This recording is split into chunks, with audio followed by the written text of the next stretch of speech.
Oh Mann, Spike, oh Bananen! Ich wusste nicht, was meine Freundin bedeutet. Verzaubert. Nee, er wusste es nicht, oder was? Ich glaube, klar, ich weiß. Nein, der hat es in einem verzauberten Comicbuchladen gekauft. Ja. Aber... Oh no, it's moving on. Die Leihgebühr war zu Ende, es wird wieder eingezogen. Okay, just so I don't have to subtitle everything you're saying, could we switch to English? Okay. Okay, as you guys probably can hear... Ich bin nicht gut genug. Okay, you can continue talk German and I subtitle you. As you probably already can hear, I am not alone today. Power Ponies. Who wants to be part of the first impressions discussion? You know? Amazing.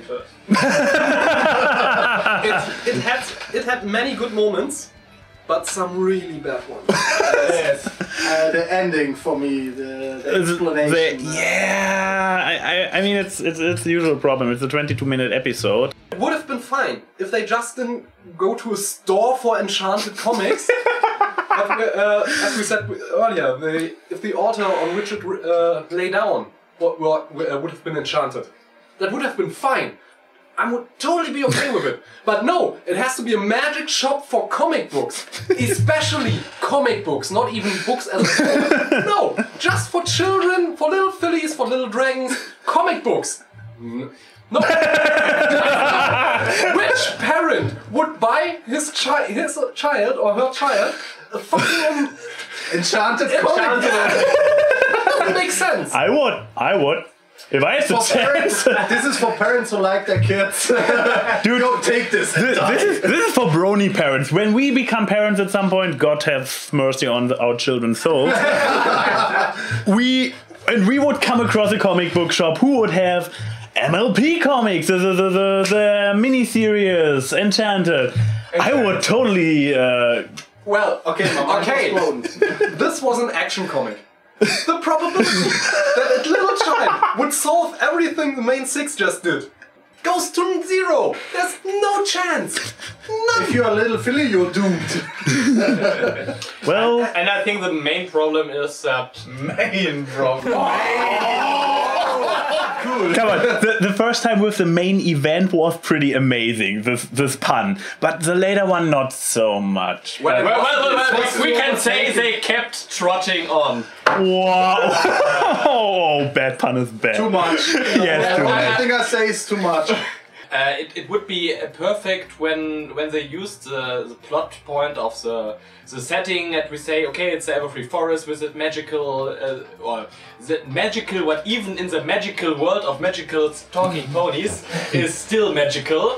That could use to make come books alive, or as it was said before, that maybe the deaths they laid the comic on is something that helps the reader to better interfere with the books they are laying on it.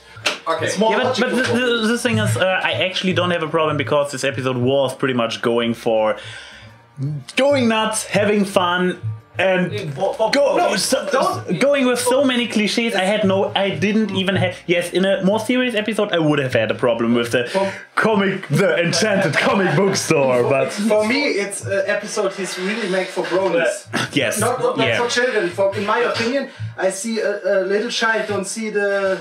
In my opinion, a little bit wrong, because they don't see the reference, but it also might be a good episode. And I think, especially Pinky, who is my favorite, had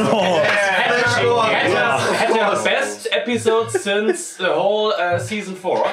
Because till now she was, I don't know. She trolls everyone in the room. Yeah, that's like, no, I'm there, no, I'm here. Yeah, that's completely right. She was annoying in the last episodes, in my opinion, a little bit, because, I don't know, she was too childish, and now she's comically childish, funny, what her character, in my opinion, should meant to be. Yeah, setting aside the whole magic comic books thing, this was a great episode. I liked pretty much all of it, except the bad puns. But they were. I think they still had their kind of place because it was a comic book parody, and comic books are the home state of bad puns. They belonged there. Oh. But I hate bad puns. Bad pun is bad. Come on. Oh, by the way, question: should we maybe change the setup after all? If somebody who doesn't want to show their faces, I can do something with editing. We can. Because this is kind of. Camera. First of all, what was kind of great was the fact that continuity really seems to be a big issue in this season for once. We have, you have your, because it's kind of stop and go. I have a lot of doubts. I hope they fulfill the continuity, they keep bringing up the continuity. I like it when there's an overarching storyline or two. By now, about and the 3 to explanation 4. But I really don't think they will keep it. I don't know. I mean, it's a 6th episode, and they have a callback to the 3rd episode, which contained a callback to the 1st and 2nd episode. Yes. And then we have the Equestria Games, which are a callback to previous season. And yes, it is a little bit of stop and go and clumsy, and they sometimes have a callback there, but don't go anywhere with the other one. But it's like real life. No, It's right. Real life is not straight one way. Yeah. no. I guess we have one problem we should think about, and maybe not really a problem, but the series is for small children, for small girls. We shouldn't say that, well, they are small children, they don't get anything, they can't even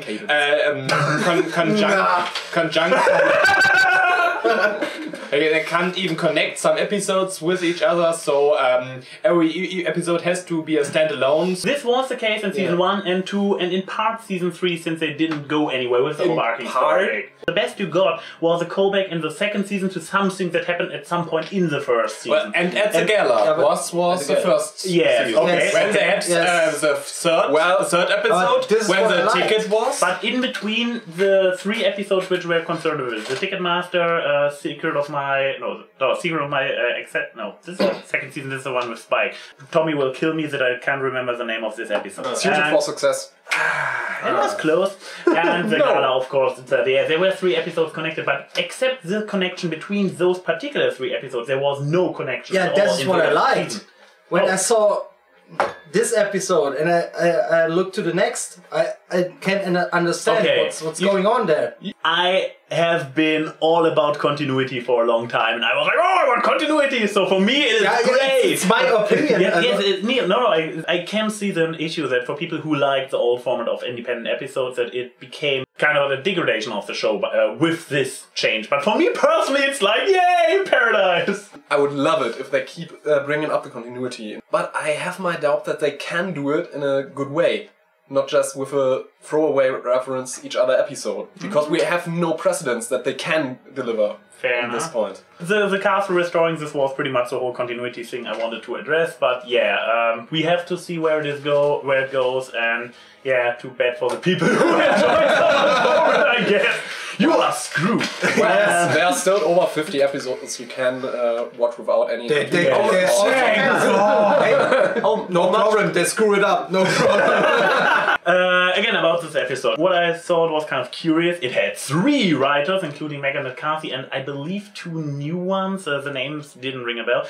Funny thing is, I didn't check the writers right away, and during the watching, at some point I was like, with the Spike jokes, when Spike is like, oh, he's a mumbling sidekick who is only there for comic relief, and then something funny happens, and it's like, oh, I see what you did there. I was like, okay, this episode has the ridiculous levels of a Polsky episode, but I don't want to say it's too smart for Polsky, but Polsky usually goes more for the slapsticky... Well, you actually did say it's too smart for him during the watching.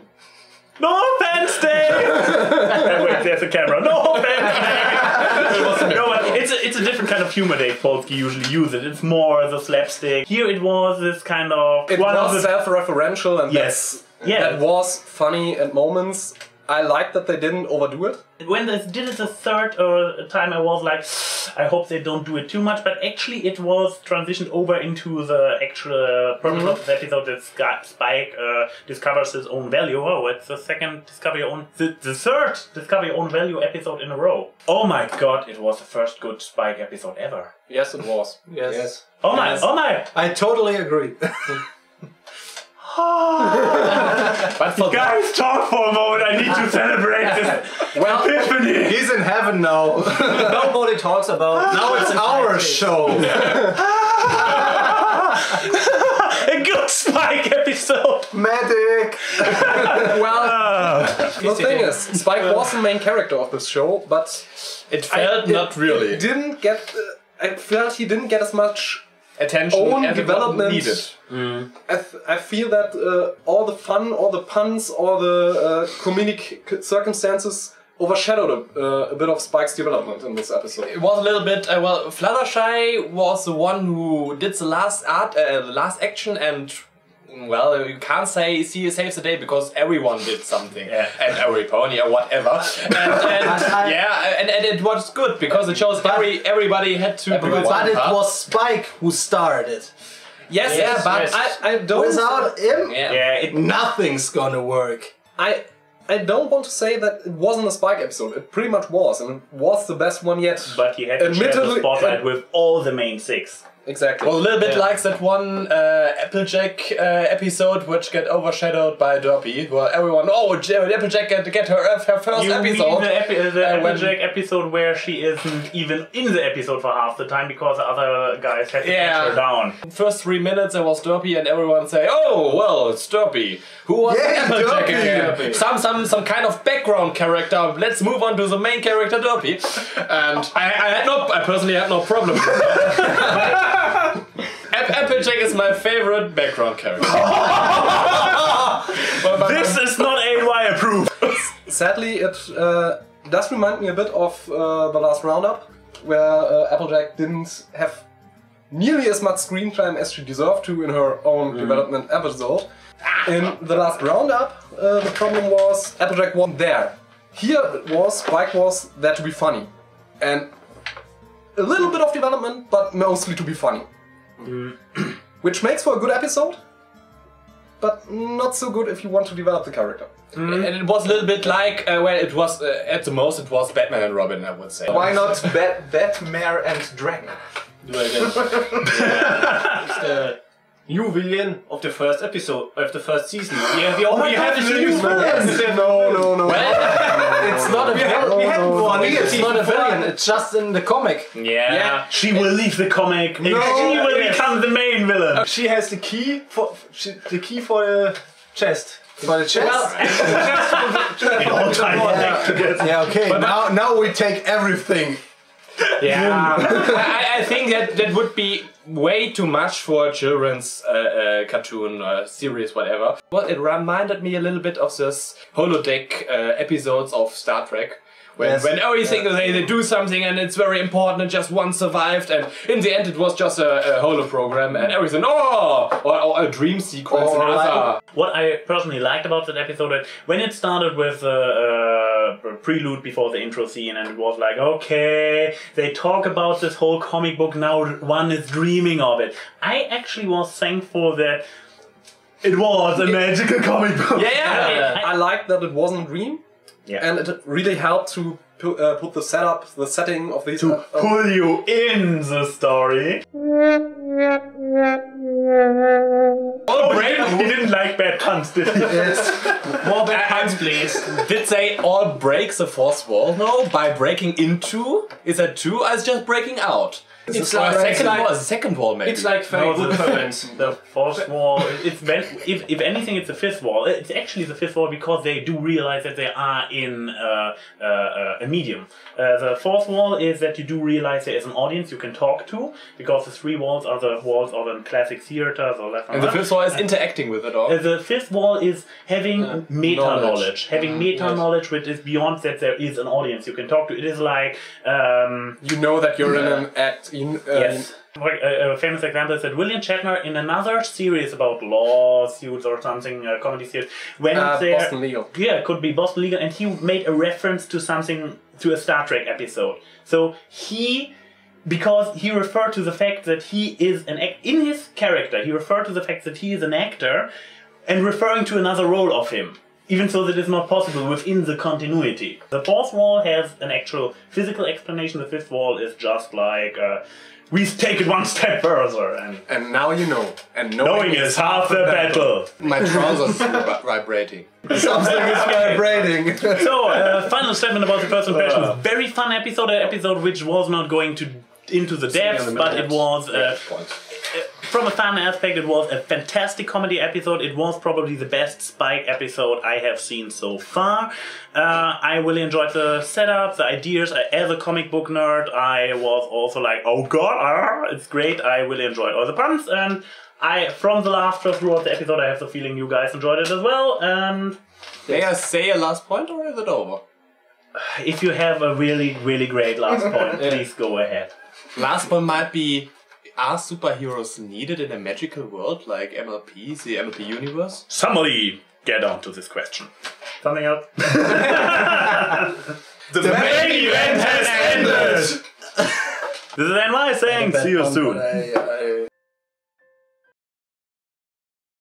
The main event of the day has ended. Okay. Genau. Mach aber wenigstens die Finger, das kannst du ja noch rausschneiden. Oder, Ja, oder wir machen einen Countdown auf 3. Okay, nochmal vorbei.